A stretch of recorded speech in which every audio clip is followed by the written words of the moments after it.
membongkar tentang kebohongan sekelompok orang yang mengatakan bahwa maulid itu adalah perbuatan bid'ah dan mengada-ada karena tidak ada dalilnya. Lagi-lagi bicara dalilnya mana, Mang Firman? Dalilnya mana? Kembali kita ulas bahwa ketika ada orang yang bertanya kepada kita, mana dalilnya tentang peringatan maulid? Kalau bicaranya perintah untuk menteladani, mereka katakan jelas.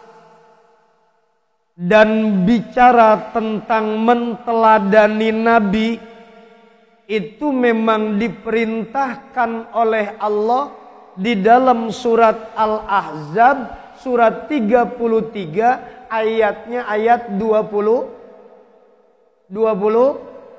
atau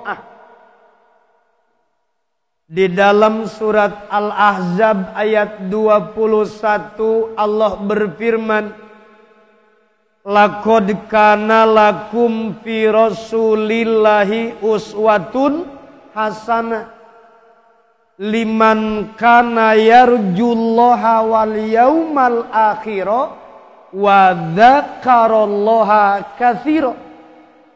Bahwa soal menteladani Nabi jelas dalilnya surat 33 Al-Ahzab ayat 21 nyata terdapat pada pribadi Nabi suri toladan yang teramat baik, itu pun liman kana yarjullah, bagi orang-orang yang meyakini kelak mereka akan bertemu dengan Allah. Wal yaumal akhiri, mereka yakin akan adanya hari akhir. Wa dzakarallaha katsira, banyak mengingat Allah subhanahu wa ta'ala. Itu dalil perintah untuk menteladani. Karena ketika orang menteladani Nabi, insya Allah nggak bakalan pernah kecewa. Coba-coba menteladani selain Rasul, siap-siap untuk kecewa. Karena memang boleh dikatakan kita manusia biasa, sangat banyak kekurangan, tidak memiliki kesempurnaan. Teladan yang baik ada pada pribadi Nabi. Makanya kita butuh peringatan maulid, sehingga maulid itu ajang untuk kita bersama-sama menteladani kepribadian Rasul. Nomor kedua, ada pertanyaan, apakah Nabi juga memiliki idola? Kalau kita idolanya adalah Nabi Muhammad, lantas Nabi Muhammad punya idolakah? Jawabnya ya. Nabi memiliki idola. Siapa? Idola beliau adalah Nabi Allah Ibrahim alaihissalam. Mana? Mau bukti? Lihat di surat Al-Mumtahanah ayatnya ayat 6. Dikatakan oleh Allah, qad kanat lakum uswatun hasanatun fi Ibrahim walladzina ma'ahu. Di surat Al-Mumtahanah surat 60 ayat 4 Allah katakan, nyata terdapat bagi kalian teladan yang baik fi Ibrahim, pada Ibrahim, bukan cuma beliau, walladzina ma'ahu, orang-orang yang bersama beliau. Siapa? Istri beliau menjadi teladan. Siapa lagi? Anak beliau menjadi teladan. Siapa lagi? Anak cucu keturunan beliau ternyata semuanya menjadi teladan, sebab menjadi nabi semuanya. Sehingga Nabi Allah Ibrahim diberikan gelar Abal Anbiya. Bapaknya siapa? bapaknya para nabi, Ibrahim, memiliki teladan. Nabi kita Muhammad menteladani kepada Nabi Ibrahim alaihissalam, sehingga di dalam Islam syariat yang banyak kemudian dipakai, diantaranya adalah syariat Nabi Ibrahim alaihissalam. Kalau Nabi jadi teladan hanya pribadinya. Qad kanat lakum laqad kana lakum fi Rasulillah uswatun hasanah. Kalau Nabi hanya pada pribadi beliau. Tapi kemudian Ibrahim walladzina ma'au, orang-orang yang bersama beliau menjadi teladan. Kita ulang kembali. Kemarin ada pendapat sekelompok orang yang menyampaikan bahwa yang pertama kali merayakan Maulid itu adalah kelompok Syiah Fatimiyah. Siapa Syiah Fatimiyah ini? Boleh dibilang yang namanya Syiah itu adalah pengikut setia. Kalau kemudian Fatimiyah berarti Syiah Fatimiyah pengikut setia daripada keturunan Fatimiyah, keturunan Fatimah. Jadi namanya Syiah Fatimiyah. Di mana? Di Mesir.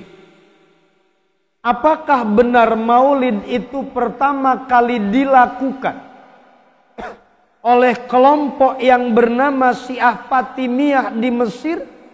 Sebagaimana kemudian dikatakan oleh sekelompok orang, mereka berhujjah dengan kitabnya Al-Bidayah wan Nihayah.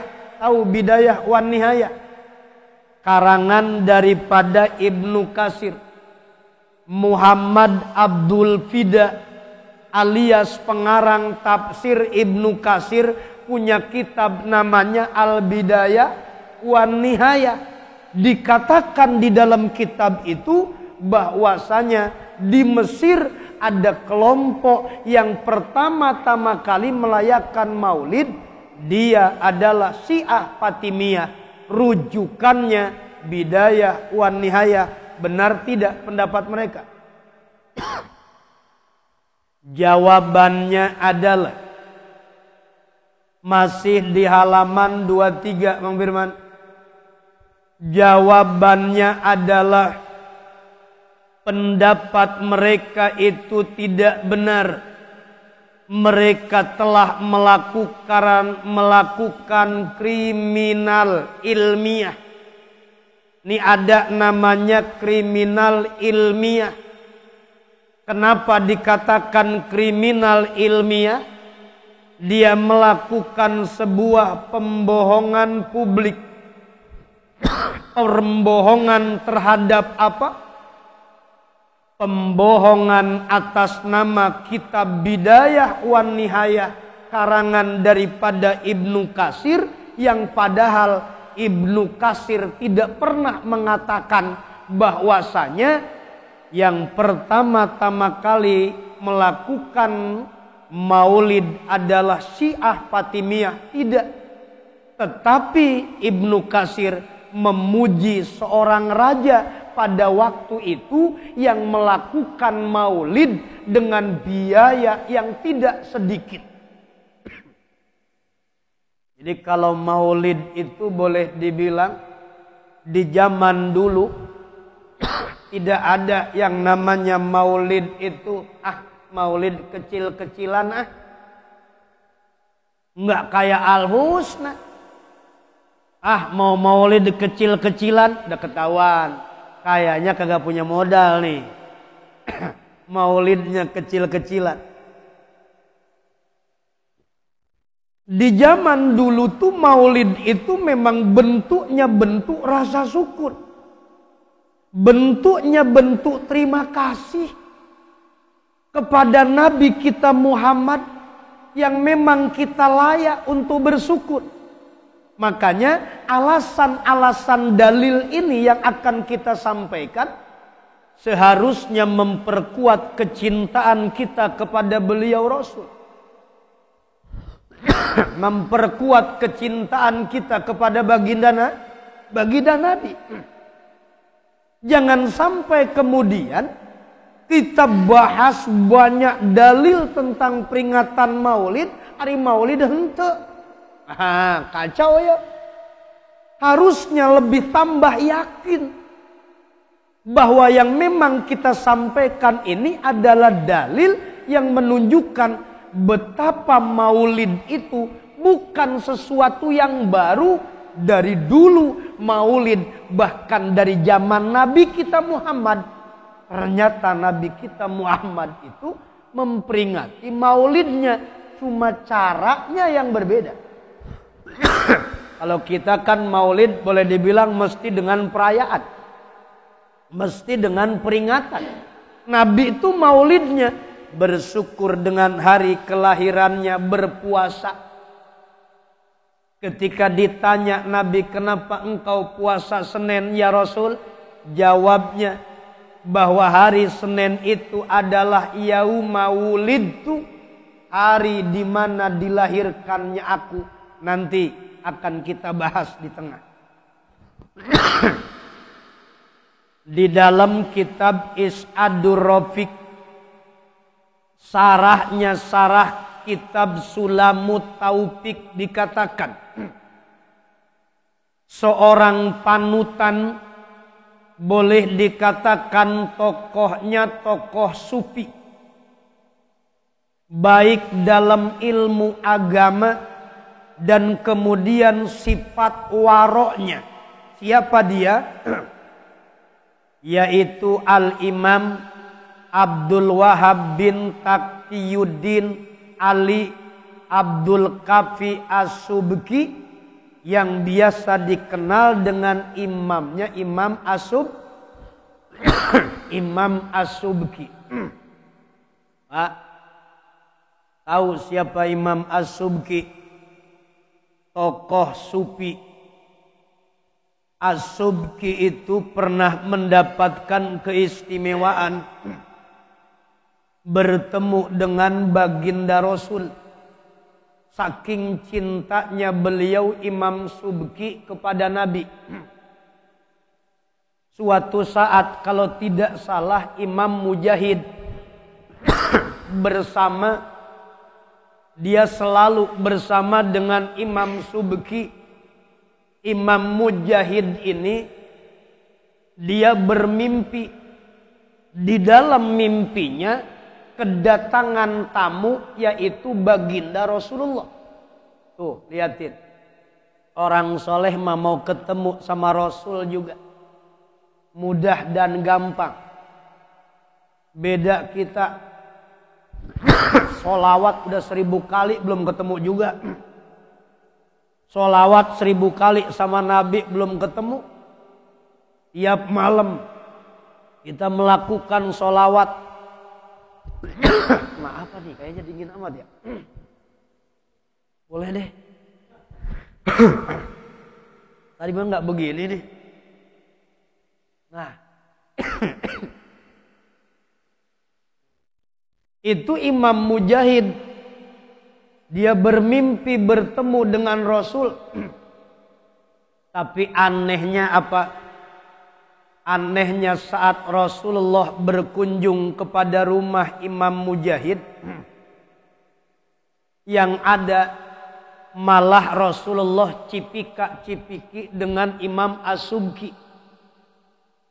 Rasulullah cipika-cipiki dengan Imam As-Subki yang kebetulan pada waktu itu dalam mimpi sedang ada di rumahnya Imam Mujahid. Imam Mujahid kemudian beliau iri. Lantas ketika beliau iri kepada siapa? Imam Subki. Sementara Imam Subki diciumin sama Nabi, cipika-cipiki sama Nabi, dipeluk. Imam Mujahid kagak dipeluk. Yang punya rumah katanya saya. Yang punya rumah saya, kenapa jadi bukan saya yang dipeluk? Imam Subki yang berkunjung dipeluk sama Rasul. Ditanya, wahai Rasulullah, kata Imam Mujahid dalam mimpinya, kenapa engkau menciumi Imam Subki? Kenapa engkau cipika dan cipiki kepada Imam Subki? Jawab Rasulullah kepada imamnya Imam Mujahid, bahwa Imam Subki itu setiap kali ba'da sholat, dia tidak lupa untuk memuji kepadaku lewat firman Allah, surat At-Taubah ayatnya ayat 128 sampai 129. Yang mana kalimatnya?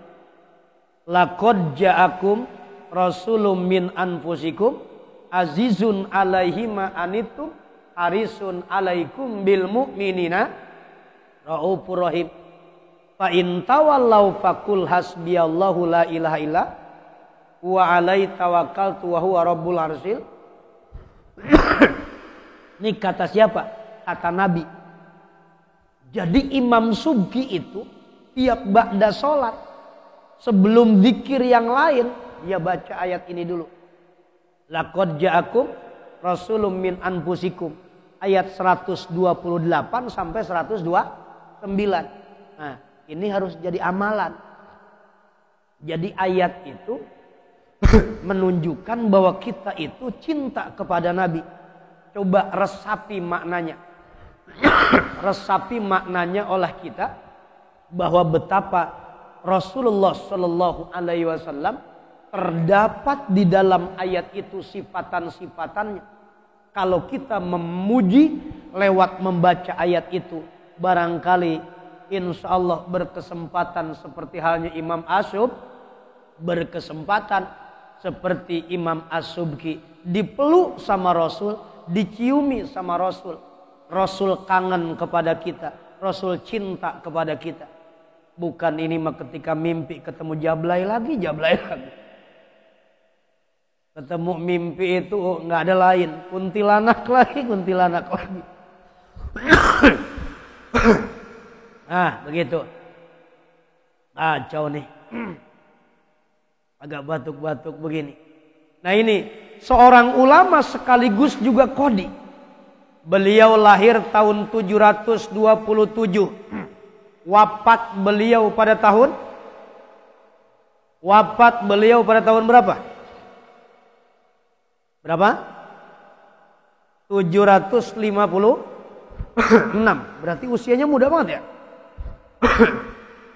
Usianya itu cuma 30 tahunan berarti beliau. 29.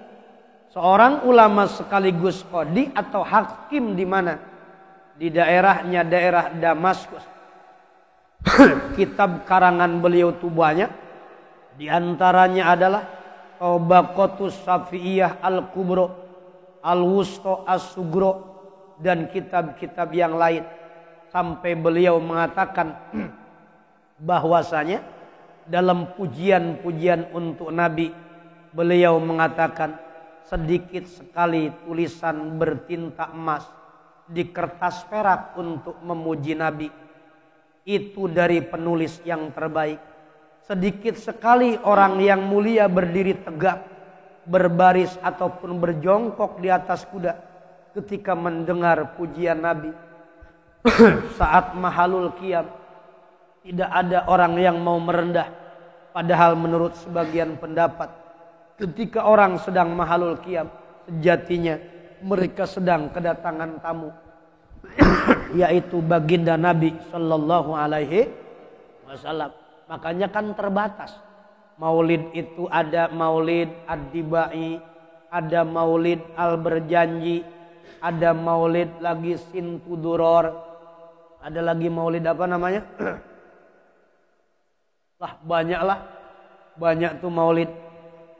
Semuanya bicara tentang menyanjung, memuji baginda Rasulullah Sallallahu Alaihi Wasallam.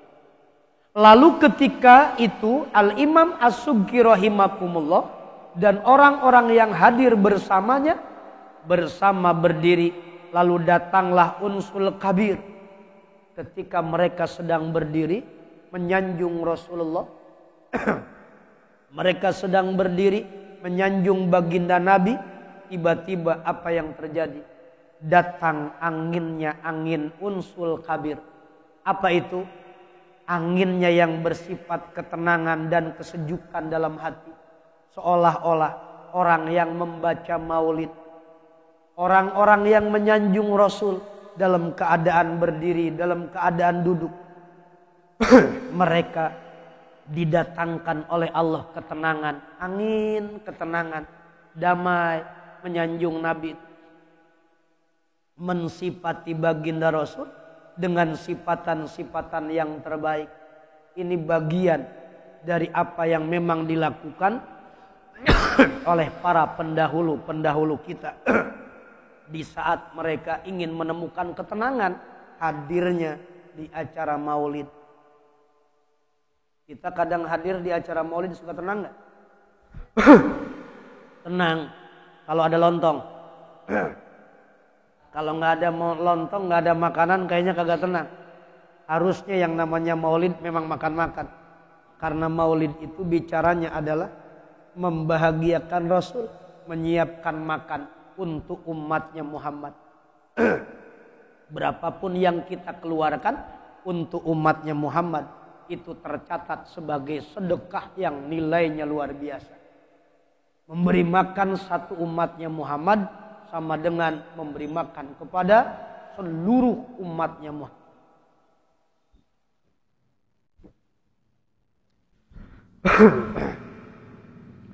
Imam As-Subki dan para pengikutnya juga menganggap baik peringatan maulid dan berkumpul manusia untuk merayakannya.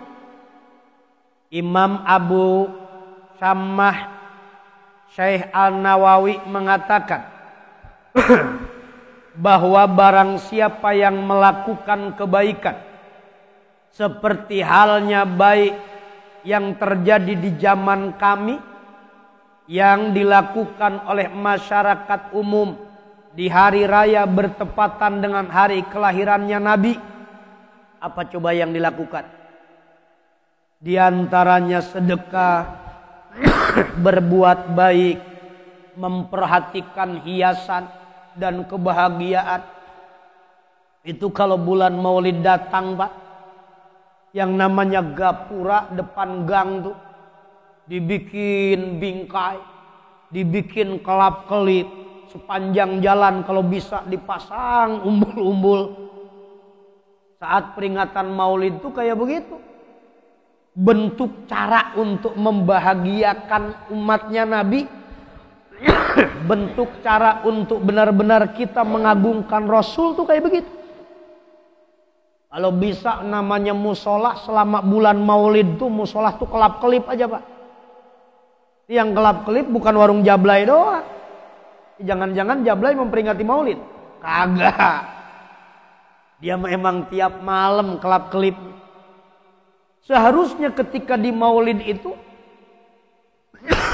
di Para Ahmad ya, tadi nggak begini. Astagfirullahaladzim. Tadi enggak kita AC mobil padahal biasa. Masuk ke sini AC mahal kali ini ya. Nah. Itu ketika masuk ke masjid seharusnya begitu, Pak. Sekalipun maulidnya masih lama, bikin pernak-pernik, bikin lampu-lampu yang setidaknya menunjukkan kepada siapa? Menunjukkan hormat kita kepada baginda Nabi. Tunjukkan hormat kita kepada baginda Rasul. Terangi jalan-jalan. Kalau bisa yang namanya lampu sepanjang jalan tuh pasang semuanya. Ajang maulid. Nah, menunjukkan, memperlihatkan hiasan dan kebahagiaan akan Rasulullah Sallallahu Alaihi Wasallam. Maka dikatakan sesungguhnya dalam hari tersebut beliau menganjurkan agar umat Islam berbuat baik kepada fakir miskin.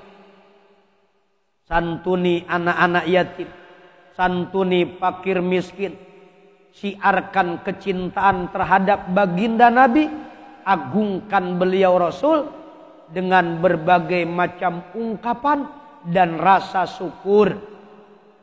Imam Asy-Syaikhawi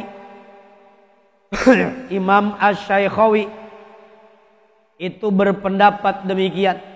Adanya peringatan itu, kata beliau, sejak abad ketiga Hijriah. Peringatan Maulid Nabi ini ada itu semenjak 300 tahun pertama. Jadi 300 tahun pertama daripada Hijriah alias abad ketiga, sejak itu orang-orang Islam terus mengerjakannya. Bahkan Ibnu Jauzi yang biasanya dijadikan hujah oleh kaumnya kaum ekstremis, termasuk siapa? Termasuk yang biasa kita dengar itu fatwanya Ibnu Taimiyah. Ibnu Taimiyah yang selalu dijadikan rujukan oleh Wahabi, yang selalu dijadikan rujukan oleh sekelompok orang. Ternyata ketika ada yang mengatakan Ibnu Taimiyah tidak maulid, bohong besar. Di Is'adur Rafiq, pengikut-pengikutnya di zaman sekarang tidak mau maulid karena Ibnu Taimiyah mengatakan tidak maulid. Berbeda dengan penjelasan di kitab ini. Kenapa? Ibnu Jauzi yang biasanya dijadikan hujah fatwanya oleh para kaum ekstremis kanan alias Wahabi mengharamkan perayaan Maulid, sama seperti Ibnu Taimiyah yang dikatakan juga mengharamkan Maulid, malah menukil sejarah Maulid itu sendiri. Beliau Ibnu Taimiyah, Ibnu Al-Jauzi, mereka menukil tentang riwayat Maulid ada pada tahun 300 Hijriah. Di tahun 300 Hijriah itu mulailah orang banyak menyanjung Rasul. Mulailah banyak orang yang menyanjung baginda Nabi Muhammad sallallahu alaihi wasallam. Ibnu Az-Zawji mengatakan bahwa perayaan Maulid dimulai pada masa rajanya Raja Al-Mudzaffar. Siapa Raja Al-Mudzaffar? Raja Mudzaffar menurut sebagian orang katanya kelompoknya kelompok Syiah. Tapi di sini dikatakan Raja Mudzaffar itu adalah kelompok Sunni, bukan kelompok Syiah. Beliau menceritakan perayaan tersebut sangat besar. Perayaan Maulid sangat megah dan penuh dengan kebahagiaan yang tidak terkira. Bapak tahu modal yang dikeluarkan oleh Raja Mudzaffar ketika merayakan Maulid? Raja. Kalau raja merayakan Maulid kagak tanggung-tanggung. Apa coba biaya yang dikeluarkan? Dikeluarkan sangat megah, penuh dengan kebahagiaan yang tak terkira. Bahkan disediakan oleh Raja Mudzaffar 5.000 kambing untuk disembelih. 5.000 kambing. Kemudian ditambah 10.000 ayam. Ditambah kemudian 100.000 porsi dan 30.000 piring manisan. Bisa nggak kayak gitu? Ada nggak dananya? Waduh. Mang Dana lagi nyangkut. 5.000 kambing, Masya Allah. Kali 2 juta per ekor aja udah berapa duit? Tambah lagi 10.000 ayam. Tambah 100.000 porsi. Tambah lagi kemudian 30.000 piringan manisan. Yang penting orang bahagia. Di Maulidan cuma air putih doang. Kopi-kopi doang. Seharusnya Maulidan macem-macem makanan tuh ada. Buah-buahan yang kagak nemu juga ada. Jangan ketika Maulidan yang ada buah celana doang. Itu mah kagak nambah-nambah. cari buah-buahan yang aneh memperingati Maulid. Dan ternyata dirayakan oleh Raja Mudofar, dihadiri oleh para ulama, para tokohnya tokoh sufi, dan oleh Raja Mudofar diberikan setiap orang 300.000 dinar. Ya Allah Rabbi. Orang yang hadir semuanya dikasih amplop. Kalau di kita makan bukan orang yang hadir, bagian ustadz doang yang ada di depan. Bagian ustadz doang yang disiapin sama panitia bingkisannya sama amplop mah. Jamaah mah kagak kebagian. Kata jamaah, ampun deh kita mah. Ustadz mah di depan kata jadi amplopin. Tambah juga parcelnya ada. Buah-buahannya juga ada. Pas giliran jemaah maaf kagak ada buah-buahannya, gorengan aja gorengan. Pantes seret banget ini. Pantes seret banget, nggak ada gorengan-gorengan acan. Tuh liatin. Maulid makanya begitu. Itu di dalam kitab Is'adur Rafiq. Di dalam kitab Is'adur Rafiq dijelaskan tentang Raja Mudofar. Satu tuh dalilnya. Raja Mudofar bukan kalangannya kalangan Syiah, tapi beliau adalah kalangannya kalangan Sunni. Ada dalil lain, ada Imam Ahmad bin Hajar Al-Asqalani. Imam Ahmad bin Hajar Al-Asqalani menerapkan dasar penting Maulid itu dari hadis sahih. Nih, hadis sahihnya yang mana? Hadis sahihnya, sesungguhnya Nabi Shallallahu Alaihi Wasallam datang ke kota Madinah dan menjumpai orang-orang Yahudi berpuasa pada hari Asyura. Orang Yahudi puasa terbiasa di hari A. Tanggal berapa Asyura tuh? Tanggal 10 Muharram. Dan beliau bertanya kepada mereka. Mereka pun menjawab. Kata Nabi, kenapa ente pada puasa semuanya? Mereka menjawab, hari ini adalah hari di mana Allah menenggelamkan Fir'aun dan menyelamatkan Musa. Kata mereka, oleh sebab itu kami berpuasa karena bersyukur kepada Allah.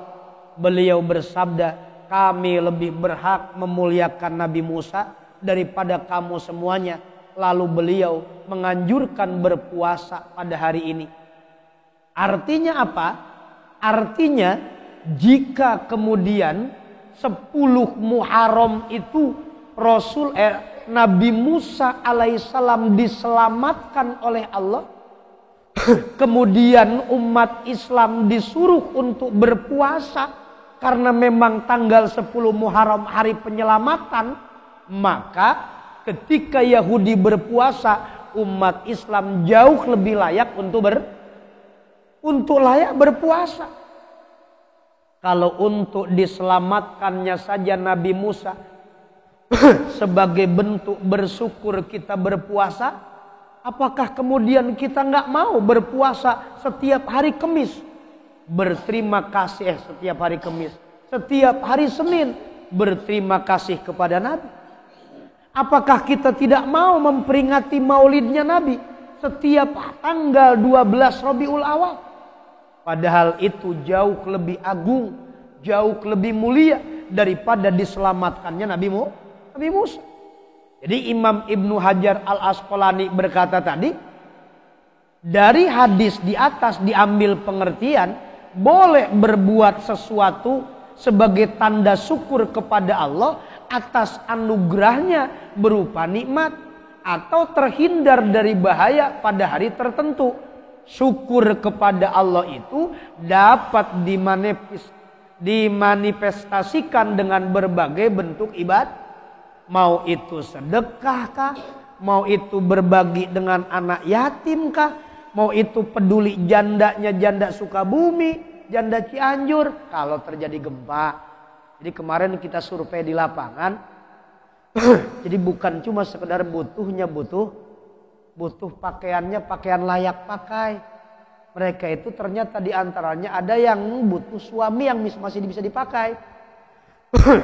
Jadi mereka tuh butuh suami karena suaminya banyak yang kena musibah gempa, katanya begitu informasi. Ya tergantung Pak DKM. Kalau memang Pak Puji mau turun gitu kan, turun aja deh. Tunjukkan kepedulian kita. Jadi bukan cuma bajunya layak pakai, di suami yang masih bisa dipakai. Nah itu seperti orang misalkan dapat rizki, alhamdulillah tendernya gol, saya mau sholat nanti malam selama 10 hari berturut-turut, saya mau puasa selama 10 hari berturut-turut, saya mau sedekah, itu bagian bersyukur. Nikmat apa gerangan yang lebih besar daripada nikmat lahirnya Nabi Muhammad? Saya tanya, kata siapa? Kata Ibnu Hajar Al-Asqalani, nikmat apa yang paling besar dibandingkan nikmat Nabi Sallallahu Alaihi Wasallam dilahirkan, di mana Nabi terlahir rahmatan lil alamin, menjadi rahmat untuk semua alam. Kalaulah tidak ada Nabi, laulaka Muhammad lama khalaqtul aflaq, tidak akan pernah aku ciptakan alam semesta ini. Jadi alam semesta ini diciptakan, alasannya adalah karena ada pembawa nikmat. Siapa dia? Baginda Nabi. Dari keterangan di atas dapat diketahui bahwa setiap pertemuan untuk mengkisahkan kembali kelahirannya Nabi Muhammad Sallallahu Alaihi Wasallam, menceritakan mukjizatnya, perjuangannya, penegakan agamanya, itu adalah merupakan sebuah ibadah yang mulia. Sebuah ibadah yang mulia, karena di dalam pertemuan seperti itu terdapat perbuatan syukur kepada Allah. Dengan lahirnya Nabi, pembawa kebenaran yang hak, pemberian sedekah, dan memperbanyak bacaan sholawat, salam kepada beliau Rasul, dan kemudian keluarga sahabatnya. Sungguh semua itu adalah perbuatan yang memang tergantung pada niatan. Jadi kalau niatannya ingin mengagungkan Nabi, ingin kemudian memperbanyak sedekah, memperbanyak kebaikan, seperti halnya dicontohkan oleh Nabi, maka itu adalah perbuatan yang baik. Itu adalah perbuatan ibadah, itu perbuatan yang mulia. Jadi memperingati maulid Rasulullah adalah bagian daripada kemuliaan. Satu pendapat tadi dari Imam As-Subki, nomor kedua pendapat daripada Ibnu Hajar Al-Asqalani. Ada pendapat ketiga nanti. Siapa pendapat ketiga? Nanti akan kita sampaikan, yaitu pendapat Dr. Said Muhammad bin Alwi Al-Maliki Al-Hasani. Bagaimana pendapat beliau tentang maulid? Dalil apa yang beliau pakai untuk maulid? Nah, inilah dalil yang menguatkan buat kita bahwa maulid bagian daripada ibadah yang memang memperbanyak sholawat, juga memperbanyak kebaikan di tanggal 12 Rabiul Awal, salah satu bentuk kecintaan kita kepada Nabi. Paham, Pak? Sampai di situ dulu mungkin. Nanti kita akan lengkapi agar tambah yakin pendapat-pendapat ulama dalam kitab Is'adur Rafiq, sarah daripada Sulam Taufik ini. Demikian, kurang lebihnya mohon maaf, dan mungkin banyak salahnya, banyak khilaf, termasuk banyak batuknya tadi, Pak. Mudah-mudahan sedikit yang disampaikan bermanfaat untuk semuanya. Kita semuanya selalu dijadikan oleh Allah orang-orang yang menteladani Nabi dan kelak mendapatkan syafaat dari baginda Nabi. Kita tutup saja langsung dengan doa kifaratul majlis bersama-sama. Subhanakallahumma wa bihamdika asyhadu alla ilaha illa anta astaghfiruka wa atubu ilaik. Walaupun minkum ilaihi taufiq wal hidayah. Assalamualaikum warahmatullahi wabarakatuh.